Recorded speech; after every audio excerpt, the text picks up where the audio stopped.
Hello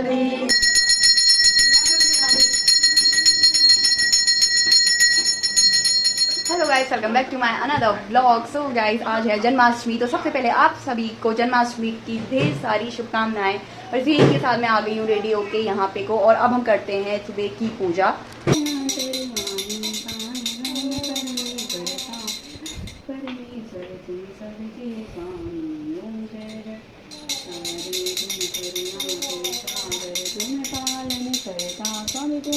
पूजा कर लिया मैंने, और उसी के साथ मैं आपको दिखाती हूँ कि अभी माँ जी क्या कर रही हैं।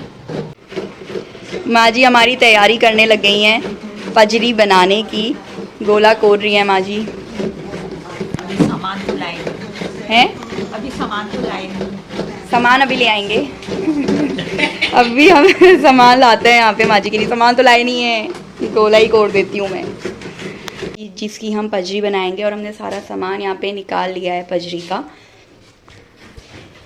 हमने यहाँ पे सारी तैयारी करके रख दिया। और अब मैं जा रही हूँ यहाँ से आठों की पूजा करने, क्योंकि कल आपने देखा मेरी वीडियो में सातों की हमने पूजा की थी, और आज है आठों। तो आज हमें वहाँ पे बनाने जाके महेश्वर जी। और अब मैं आपको दिखाती हूँ सीधे आठों की पूजा करते हुए। मैं यहाँ पहुँच चुकी भाभी लोगों के वहाँ, और अब हम बना रहे हैं महेश्वर। बनाने की तैयारी पूरी हो चुकी है। ये आप सभी लोगों को आठों की ढेर सारी शुभकामनाएं। आज हम महेश्वर बनाने जा रहे हैं, उनकी तैयारी में लगे हैं। हम जा रहे हैं हम नीचे बनाने के लिए महेश्वर। ये भाभी लोग भी आए हैं सब महेश्वर बनाने के लिए। अभी उनकी स्थापना करते हैं।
पहले तो दिखा दिया सब मेन जगह का।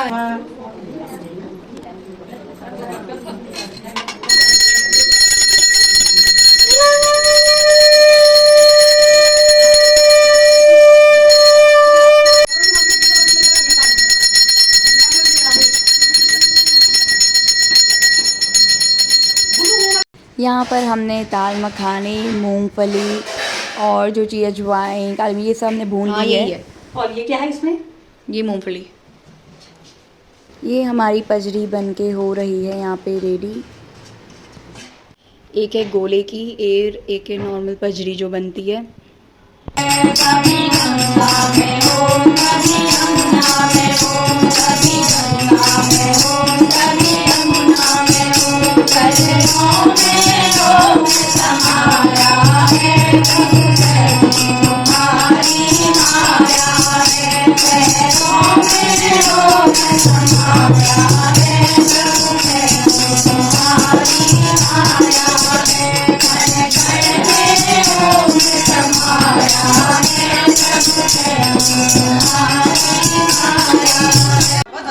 जितना मैं जानती हूँ, ब्राह्मण जो है उसकी 7 बहुएं होती हैं, और वो ब्राह्मण एक दिन सरयू के किनारे क्या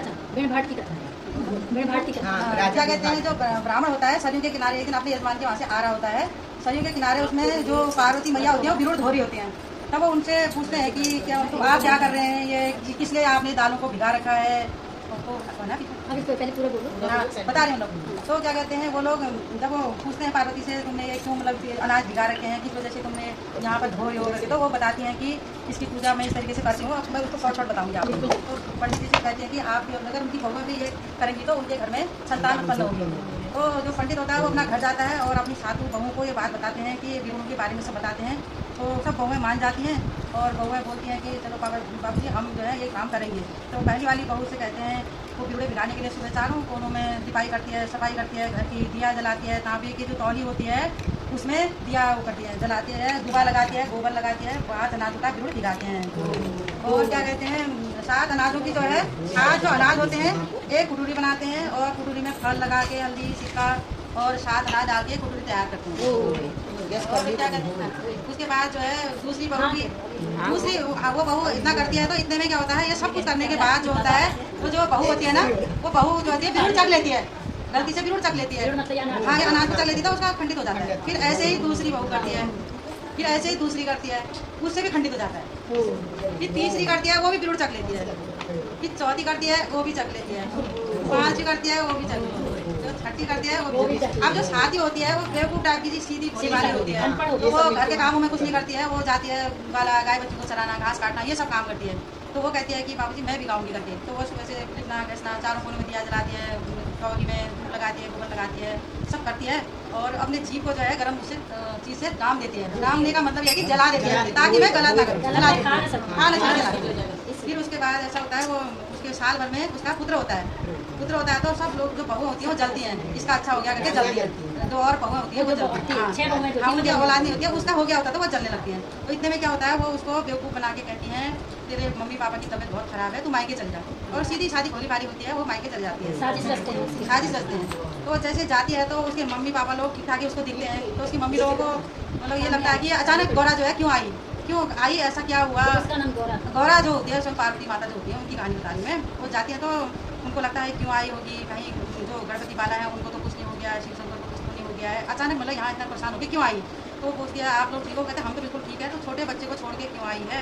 और हम उसको फिर बाद में उस बच्चे की चिंता सताने लग जाती है कि मेरा बच्चा घर में अकेला है, यहाँ तो सब कुछ ठीक चल रहा है करके। हाँ ये बाद में उनकी मम्मी कहती है तू जा यहाँ मत रहो, क्योंकि तेरा बच्चा जो है बहुत छोटा है और तुझे इस तरीके से छोड़ के नहीं आना चाहिए था। वो घर को जैसे वापस आती तो उसको बहुत चिंता हो जाती है मेरे बच्चे को क्या हो गया। उसकी मम्मी कहती है हाथ में सरसों लेना और पीछे को डालते रहना, अगर सरसों हरी भरी हो गई तो तेरा बच्चा जो है सुरक्षित होगा, अगर सरसों नहीं जमी तो फिर सही नहीं है, सुरक्षित नहीं है। वो ऐसा करती आती है तो सरसों हरी भरी होती है, हरी भरी मतलब दिखाई देती है उसको।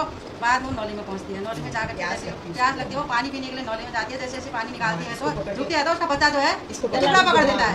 हाँ तो तब उसका बच्चा जो होता है सुरक्षित होता है, क्योंकि उसमें माता रानी की बहुत कृपा होती है। इसलिए जो लोग भी आप सच्चे मन से व्रत को करेंगे, जो भी कष्ट होंगे, संकट होंगे, दुख दरिद्र जो भी सब दूर होगा। जिस भाव से भी आप लोग यहाँ पर आए हैं सब माता रानी की कृपा से जो आप लोगों ने मन में सोचेगा सब पूर्ण होगा। यही माता रानी का इस दौर की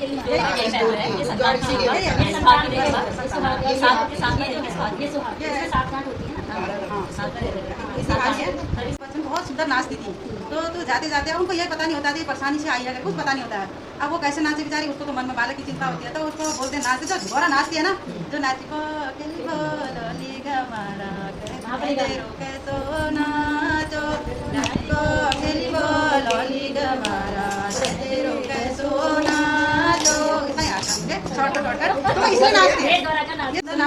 एक बार अपने ससुराल जाते जाते नाच दिखाया। और जो गणपति बाला को नचाते हैं वो उसका नचाने का ये हुआ, गणपति को छोड़ के वो बाला को छोड़ के जाती है तो सब लोग उसको परेशान करते हैं। तो वो कहती है जो मेरी जो सौतिया जो है उन्होंने मतलब देवरानी जेठानियाँ जो भी है जो सौतिया है उनने मेरे को मतलब बालक को परेशान किया होता है, उसके लिए गाती है। तो इसलिए उल्लारी बाला उल्लारी क्या कहते हैं सौतिया डाई रे माटी नंद कुसाई रे पालती सुना जो होती है उसकी आगे बहुत कुछ है, लेकिन अभी तक समय हवा नहीं है। तो मेन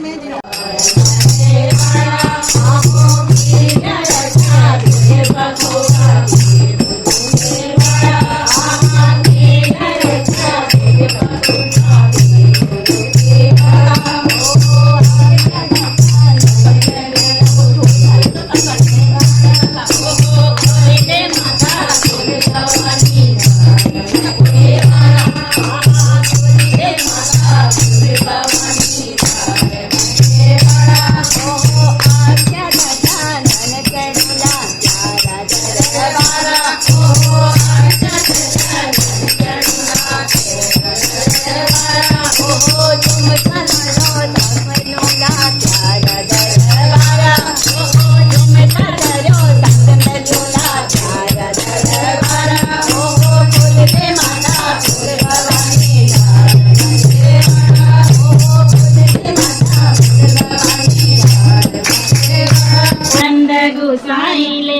देचू होलारी बाला होलारी होलारी बाला होलारी होलारी बाला होलारी होलारी बाला होलारी बच्चे को सुना रहे हो सोनिया दहीले मार दे बाला ओ सोनिया दहीले मार दे चू नंद गुसाड़ी ले पाल दे चू बाला नंद गुसाड़ी ओम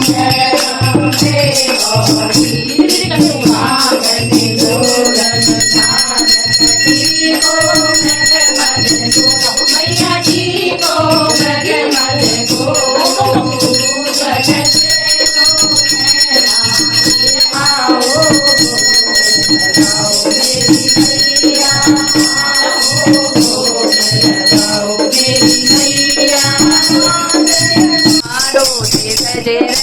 है हो गया गौरा के जाने का समय हो गया गौरा के जाने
गौरा मैया की गौरा मैया की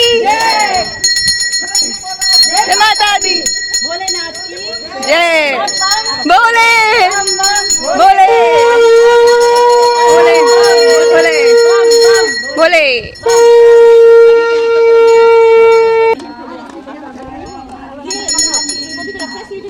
शिव जी को भी तो रखेंगे एक साथ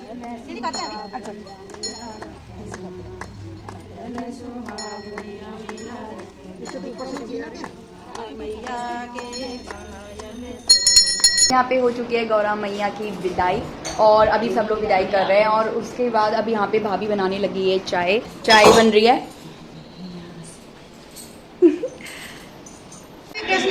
अब सबको प्रसाद बट रहा है। हमने यहाँ पे पजी के साथ रख दिए हैं भगवान जी के लिए। अभी हमने कोटो की आटे की पूरी बनाई है क्योंकि आज फलाहार होता है और आलू की सब्जी बनाई है, रायता बनाया है, खीर बनाया है, पुए बड़े बनाए हैं। हमने यहाँ पे तैयारी कर ली है पूजा की और चलो अब करते हैं जन्माष्टमी की पूजा।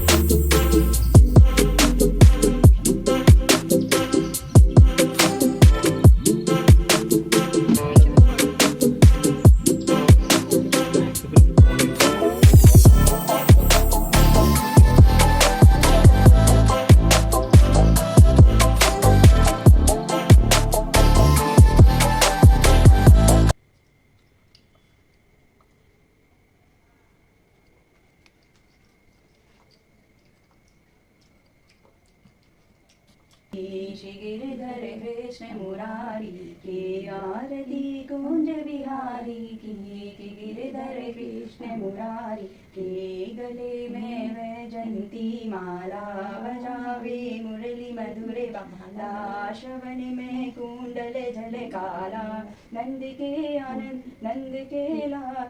फाइनली यहाँ पे हमने पूजा भी कर लिया और अब मैं अपने ब्लॉग को यहीं पे को एंड करती हूँ। तब तक आप मेरे ब्लॉग को देखिए, लाइक शेयर एंड सब्सक्राइब जरूर करें। तब तक के लिए गुड बाय।